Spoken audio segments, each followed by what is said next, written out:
a Igreja avançou de forma exponencial. Com a destruição de Jerusalém, o cristianismo se emancipa totalmente em relação ao judaísmo.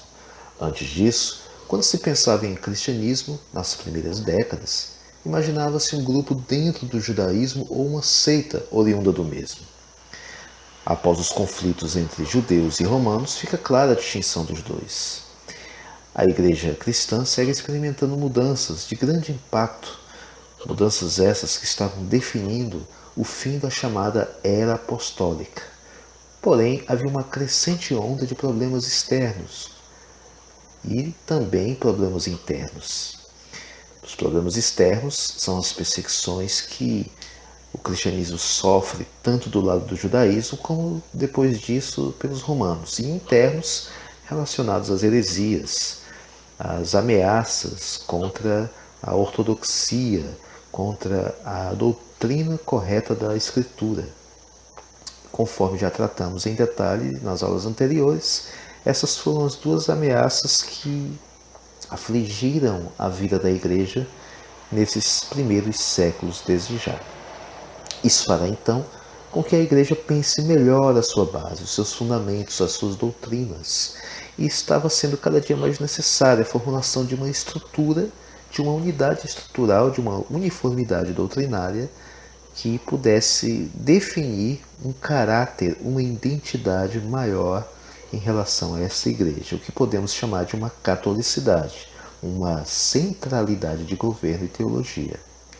Quando falamos de catolicidade, vem do termo católico, que significa universal, que da palavra em grego católicos significa geral, universal, e é a junção das palavras kata, que significa de acordo, e holos, que significa o todo. Então, nós vamos ter aí, ao pé da letra, algo que está de acordo com o todo. Então, era a necessidade que havia de se definir com que a igreja pensasse de forma uniforme, de forma única. Essa expressão, a partir do segundo século, a expressão católico, vai designar a igreja verdadeira. Isso era importante para definir e para diferenciar essa igreja dos movimentos dissidentes que estavam percorrendo a região de onde a igreja estava localizada. Era movimentos esses de ordem heterodoxos ou heréticas. A ideia é que a igreja era uma só e que o evangelho era um só. Nesse momento, começam a se destacar um grupo de bispos, líderes que vão ser chamados posteriormente de pais da igreja. Segundo Kers, eles foram líderes que construíram, pela pena e pela voz, uma literatura que visava defender a fé. Eles foram importantes na organização de escritos que abordaram desde questões pastorais, como temos no caso de Clemente, até mais teológicos ou mesmo filosóficos, como foi o caso de Agostinho. O termo pai foi intensificado no terceiro século, descrevendo os defensores ortodoxos da igreja. Esse termo vai definir homens e também escritos.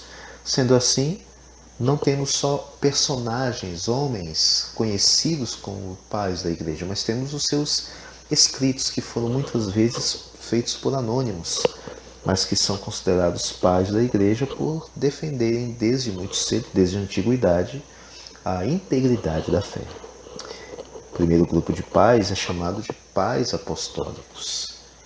E esses pais apostólicos vão desde o período de 95 até 150 depois de Cristo. São homens que tiveram contato com os apóstolos ou muito próximos ao seu período, como temos Policarpo e Clemente, são os exemplos mais clássicos, além também de Inácio. Vamos estudar um a um a partir de agora, além também dos períodos em que eles atuaram. Então, nós vamos ter do lado ocidente, do lado oriente, nós vamos ter a figura de Clemente de Roma e a figura de Inácio, Policarpo, Barnabé, a Epístola de Ogneto, a segunda carta atribuída a Clemente, Pápias, pastor de Hermas e o Didaquê. Este é o primeiro século e o primeiro grupo de pais da igreja, chamado de pais apostólicos. O seu caráter em relação aos seus escritos é um caráter mais de edificação, uma preocupação pastoral com as igrejas. O primeiro deles foi Clemente. Ele foi bispo de Roma, ou presbítero de Roma, né? Escreveu uma epístola aos Coríntios, o mais antigo escritor depois dos escritos canônicos, ou seja, dos escritos do Novo Testamento. Mas quem foi Clemente? Uns dizem que foi membro da família imperial dos Flávios, outra conjectura que ele teria sido escravo de uma família flávia e após liberto teria se convertido e servido à igreja, e há quem afirme ter sido colaborador direto do apóstolo Paulo, conforme temos aí o nome descrito em Filipenses, capítulo 4, verso 3. Orígenes talvez foi quem primeiro afirmou que ele compunha a lista descrita nesse texto. Tertuliano acreditava ter sido Clemente ordenado pelo próprio Pedro, mas teria renunciado em favor de Lino e só assumiria após a morte de Anacleto, bispo da Igreja de Roma, por 12 anos.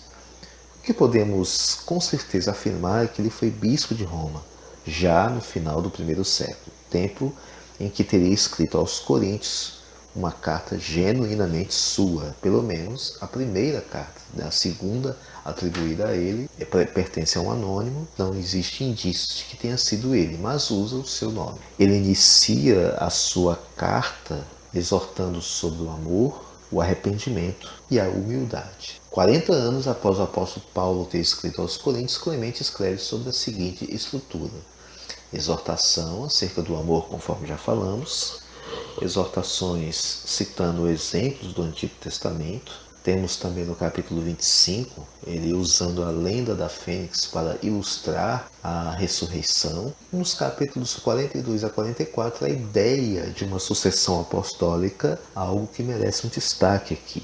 A igreja foi permanecendo sem líderes, a não ser os bispos locais, mas não mais aqueles líderes que eles conheciam como os que caminharam com Cristo, como que estiveram mais próximos de Cristo. Então, essa ideia de uma distância entre Cristo e os seus líderes diretos parece que causou uma espécie de relaxamento no povo e eles começaram a se manifestar de uma forma mais rebelde, mais libertina, mais insubmissa. Essa ideia fez com que Clemente pensasse em escrever, no caso dos coríntios, esse problema diretamente estava acontecendo na igreja em Corinto, e ao escrever ele vai, entre muitas coisas, dar a ideia dessa sucessão apostólica. Então, é importante de frisar esse fato, é importante destacar a ideia de um bispo que comande a igreja. Essa ideia ainda em sua raiz, mas já começa a ser implementada aqui nesse início. A carta de Clemente, ela tem aqui a sua estrutura. Na parte do parágrafo 42, nós vamos ver o seguinte: os apóstolos receberam do Senhor Jesus Cristo o evangelho que nos pregaram. Jesus Cristo foi enviado por Deus, Cristo, portanto, vem de Deus, e os apóstolos de Cristo. As duas coisas em ordem provêm da vontade de Deus. Eles receberam instruções e repletos de certeza por causa da ressurreição de nosso Senhor Jesus Cristo, fortificados pela palavra de Deus e com a plena certeza dada pelo Espírito Santo, saíram anunciando que o reino de Deus estava para chegar. Pregavam pelos campos e cidades e aí produziam suas primícias, provando-as pelo Espírito, a fim de instituir com elas bispos e diáconos dos futuros fiéis. E ele continua dizendo, isso não era algo novo. Desde há muito tempo a Escritura falava dos bispos e dos diáconos. Com efeito, em algum lugar está escrito, estabelecerei seus bispos na justiça